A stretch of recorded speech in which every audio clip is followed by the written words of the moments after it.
আজকে হলো আমাদের দীঘাতে থার্ড অ্যান্ড লাস্ট ডে। তো আমরা সবাই রেডি হয়ে গেছি, এখন লাগেজ টাগেজ নিয়ে নিচ্ছি, কারণ এখন ঘড়িতে বাজে প্রায় 10টা মতো। আমাদের হোটেল রুম এখন ছেড়ে দিতে হবে। তো ছেড়ে দিয়ে আমরা রিসেপশনে জিনিসগুলো রাখবো, লাগেজগুলো রাখবো, রেখে আমরা তারপরে যেখানে যেখানে ঘোরার আছে সেখানে ঘুরবো। তো চলো আগে লাগেজগুলো রাখি রিসেপশনে, তারপরে বেরোই, বাকিটা দেখাচ্ছি। তো হোটেল থেকে বেরিয়ে আমরা সবাই মিলে প্রথমেই চলে গেছিলাম দীঘার জগন্নাথ ধাম দর্শন করতে। দীঘার জগন্নাথ ধামে গিয়ে জগন্নাথ দর্শন, পুজো দেওয়া সবকিছু তো আমাদের খুব ভালোভাবেই হয়েছে, কিন্তু একটা খারাপ অভিজ্ঞতাও হয়েছে তার সাথে, সেটা হলো গরম। হ্যাঁ, এতটাই গরম, যেখান থেকে জুতো খোলা হয় সেখান থেকে আপ টু মন্দির পর্যন্ত অনেকটা হাঁটা পথ, আর সেই অনেকটা হাঁটতে গিয়ে আমাদের পায়ের তলায় এত বড় বড় ফোসকা পড়ে গেছিল সবার। হ্যাঁ, ওখানে কিছু কিছু জায়গায় কার্পেট পাতা রয়েছে, আবার কিছু কিছু জায়গায় গরমের জন্য পা ধোয়ারও ব্যবস্থা রয়েছে, কিন্তু তবুও কার্পেট থেকে শুরু করে মার্বেল প্রত্যেকটা জায়গায় প্রচন্ড গরম, মানে পা দিলেই জাস্ট ছ্যাঁকা লাগছে। সো আমি সাজেস্ট করবো তোমাদের, তোমরা যদি যাও বিকেলবেলা যাওয়াটাই খুব ভালো হয়, কারণ সকালবেলা গেলে পায়ের তলায় তো ফোসকা পড়বেই পড়বে। মন্দিরের ভেতরে অনেক জায়গাতেই ফটো বা ভিডিও অ্যালাউ নয়, তাই আমি যেইটুকুনি ফটো বা ভিডিও তুলতে পেরেছি লুকিয়ে লুকিয়ে সেইটুকুনি তোমাদের সাথে শেয়ার করলাম, তোমরাও দেখে নাও।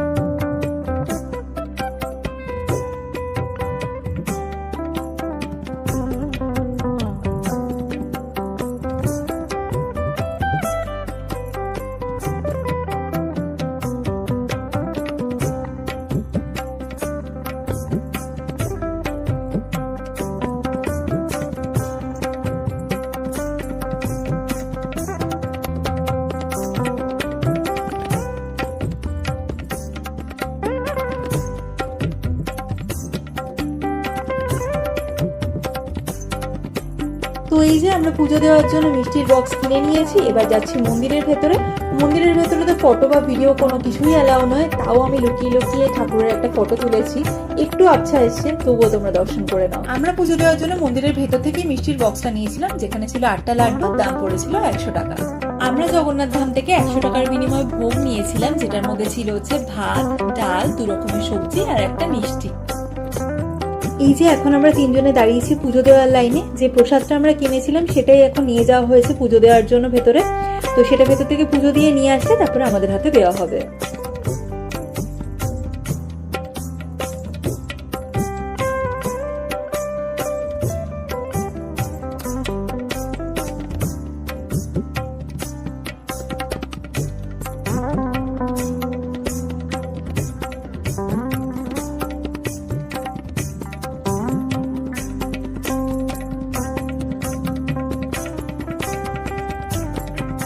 হয়ে গেছে আমাদের জগন্নাথ দর্শন, পুজো দেওয়া, ভোগ নেওয়া সব কমপ্লিট। এবার কয়েকটা ফটো তুলে এখান থেকে বেরোবো, প্রচন্ড গরম, আর পারা যাচ্ছে না।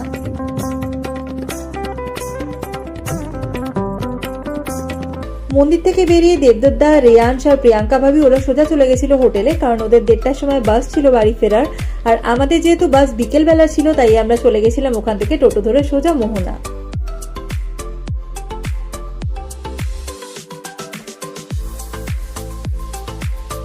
দীঘা মোহনা মানেই হলো শুটকি মাছ, আর এই যে দেখো এখানে রোদে মাছ শুকানোরই প্রসেসিং চলছে।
সমুদ্রে চান না করেও লাস্ট দিনে যে পরিমাণে আমরা রোদের মধ্যে ঘুরছি, আমরা মনে হচ্ছে কালো হয়েই বাড়ি ফিরবো।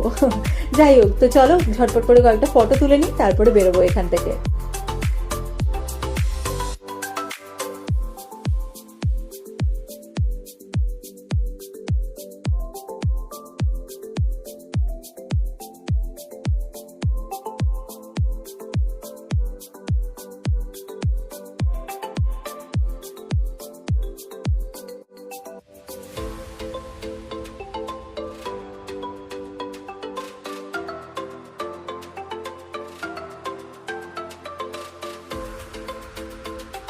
ও, বেরোবো কি এখান থেকে? শুটকি মাছ কিনতে হবে তো, যদিও আমি খাই না শুটকি মাছ, আমার মা খায় আর অর্পিও কিনবে। সো চলো ঝটপট করে শুটকি মাছটা কিনে নিই, তারপর এখান থেকে বেরোবো। বাপ রে বাপ, কত রকমের শুটকি মাছ দেখো।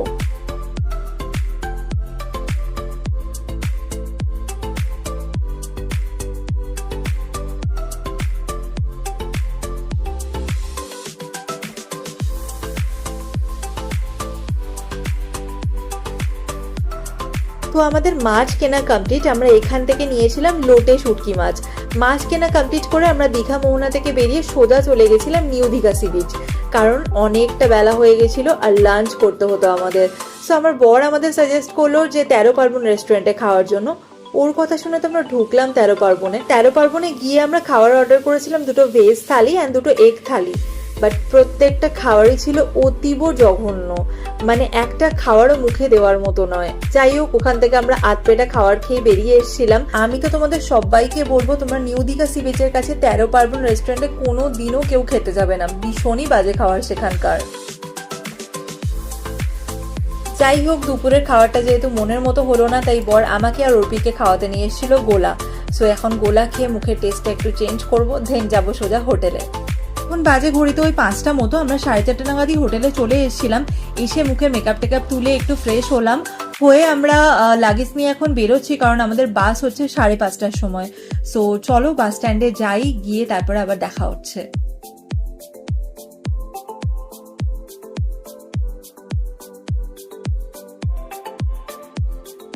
সো হোটেল অ্যাকোয়া অফিস থেকে টাটা বাই বাই করে এখন আমরা চললাম দীঘা বাস স্ট্যান্ডের উদ্দেশ্যে। তো তোমরা আমার দীঘার হোটেলের রুম ট্যুরের ভিডিও দেখে অনেকেই আমার কাছ থেকে জানতে চেয়েছো যে হোটেলটা কোথায়, হোটেলের ডিটেলস দিতে। সো আমি হোটেলের ডিটেলসটা এই ভিডিওর কমেন্ট বক্সে অবশ্যই দিয়ে দেবো, তোমরা যদি চাও অবশ্যই যেতে পারো। হোটেলটা ছিল এক কথায় অসাধারণ, আমাদের তো প্রত্যেকের ভীষণ ভালো লেগেছে হোটেলটা।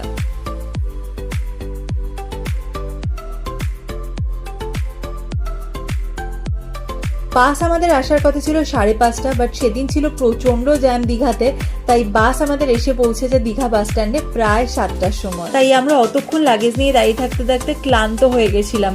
যাই হোক, 7টার সময় বাস আসার পরে আমরা বাসে উঠে গেছিলাম, আর এই যে আমাদের বাস ছেড়ে দিয়েছে। দীঘাকে টাটা করে এখন চললাম আমরা বাড়ির উদ্দেশ্যে। দীঘাতে যাওয়ার সময় যেমন খারাপ বাসে গেছি, ফেরার সময় কিন্তু বেশ ভালো বাসেই এসেছি। আমরা দীঘা থেকে ফেরার সময় যে বাসটা বুক করেছিলাম সেটার নাম ছিল পুরুষোত্তম। সেখানে পার হেড আমাদের টিকিটে চার্জ পড়েছিল 370 টাকা করে। বাসটা ভীষণই কমফোর্টেবল ছিল আর এসি বাস ছিল, তো তোমরা যদি চাও অবশ্যই করে বুক করতে পারো। প্রায় 5 ঘন্টা বাস জার্নির পর অবশেষে আমরা পৌঁছালাম ধর্মতলা। এবার এখান থেকে ট্যাক্সি নেব, নিয়ে যাব সোজা বাড়ি।